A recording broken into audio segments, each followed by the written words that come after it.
Dear students of class 9, today we are going to discuss about the sources by which we came to know about the Harappan civilization. In previous video, we have discussed about the origin of Harappan civilization and the extent and the various different sites of the Harappan civilization. So in today's class, we are going to discuss about the sources. What are the sources? The sources are the things which provide us information about anything. So to know about the Harappan civilization, we rely mainly on archaeological sources because written sources are not available to us, though there are many seals found and many things were written on them, few letters were written on them, but still we have not succeeded to decipher them, to read them out. Okay, that's why our we are totally dependent upon the archaeological source to get information about the Harappan civilization. So what are the archaeological sources? We all know that like buildings, monuments, inscriptions, yes, artifacts, pottery, etc. These are the archaeological sources which provide us information about the past. Okay, so we can also say archaeological source is the primary source to know the past. Yes, so in this topic there are many examples of archaeological sources like Great Bath, Citadel, then seals, dockyards, scripts. These are the various archaeological sources that we will read one by one, and after reading these things we will come to know about the Harappan civilization. So the first archaeological remains is that the Great Bath. Great Bath is one of the important, we can say, the structure of Harappan civilization. It was a massive structure and it was found at Mohenjo-daro in Sindh. Now it is in Pakistan. Okay, so Great Bath, it was a massive structure and it was built for the purpose of ceremonial baths. Yeah? Yes, on any occasion, religious occasion, people used to take bath in this. So we can say people were religious at that time. Okay, so not only this, there are many things we will come to know about the Harappan civilization by Great Bath. The Great Bath, it just we said that it was a massive structure. There was drainage system also, and there was sewage disposal system also. Okay, so by this we can just think that during that civilization, the engineering skill of Harappan was very high. So this also revealed that the civilization, that the people were skilled, they had engineering skill, and that's why they built such kind of massive structure. Okay. Next thing is that we are going to discuss about its architecture. Okay, so it was an open quadrangle. Uh, sorry, it consisted of an open quadrangle with verandas on its four sides, behind which many rooms and galleries were there. Okay, and either of the sides of this tank, there were two raised platforms.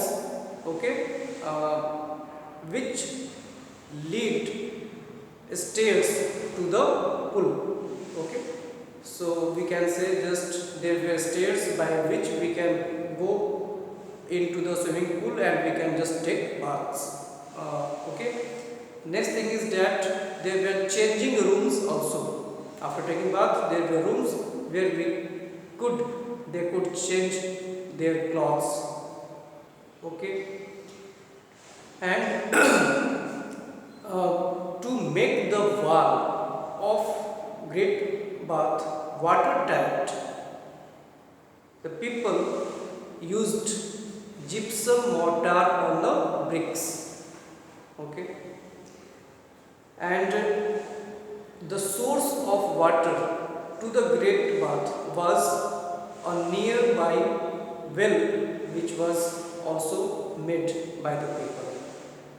Okay, and after just taking bath, when the water become dirty, there was also provision that the water will be out from the tank.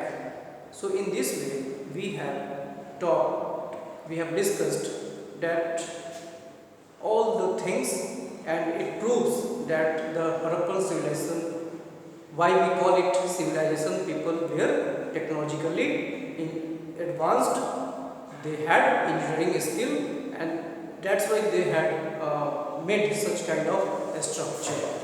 Okay, and it also says us that to build such kind of massive structure, heavy taxes were necessary. Okay, so definitely there would be some rulers who used to collect the taxes from people, and by those money they built such type of massive structure. Okay, so we have discussed about the Great Bath at Mohenjo-daro, its architectural features we have discussed. Okay, and what other things it shows, it says us, we have also discussed. Next thing we are going to read today about citadel. Citadel. The most distinctive feature of Harappan civilization was its town planning. Okay, so the town was planned. It was not like just here and there we build anything.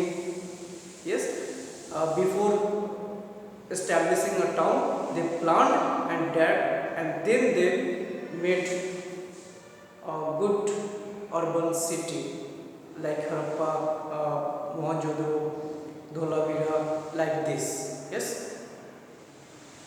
So citadel was divided into two parts. It was divided into two parts. One part lies in the west and the other part lies in the east. So on the western side, there was many important structures like granary, great bath, just we have discussed. Okay, the palaces, the buildings, the important buildings which symbolized the rulers. So we can say that on the west part of a town, it was made only for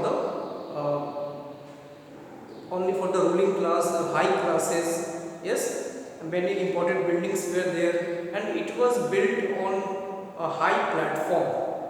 Okay, it was a higher one, we can say the western part was higher one. Okay, on the other hand, in the eastern side, on the eastern side, there was also town planning, but it was a lower town, we can say, lower part of the town. And in this area, only the common people used to live. The houses were made of bricks, definitely, but the common people used to live in the eastern side. Yes. So by this we can conclude, we can think that there was social discrimination. Okay, on one side the ruling class, the elite class, the important persons were living, the important buildings, massive buildings were just on one side, and the other side it was made for the common people. So there was social differences, we can say, and it also says about the culture of the Harappan civilization. So today we have just discussed the two things, Great Bath and citadel, which are the sources, which are the archaeological sources we have discussed, and it gave us many knowledge that we have discussed today. So in the next class we will discuss about the other archaeological sources like seals, dockyards and a script. Till then, thank you, goodbye.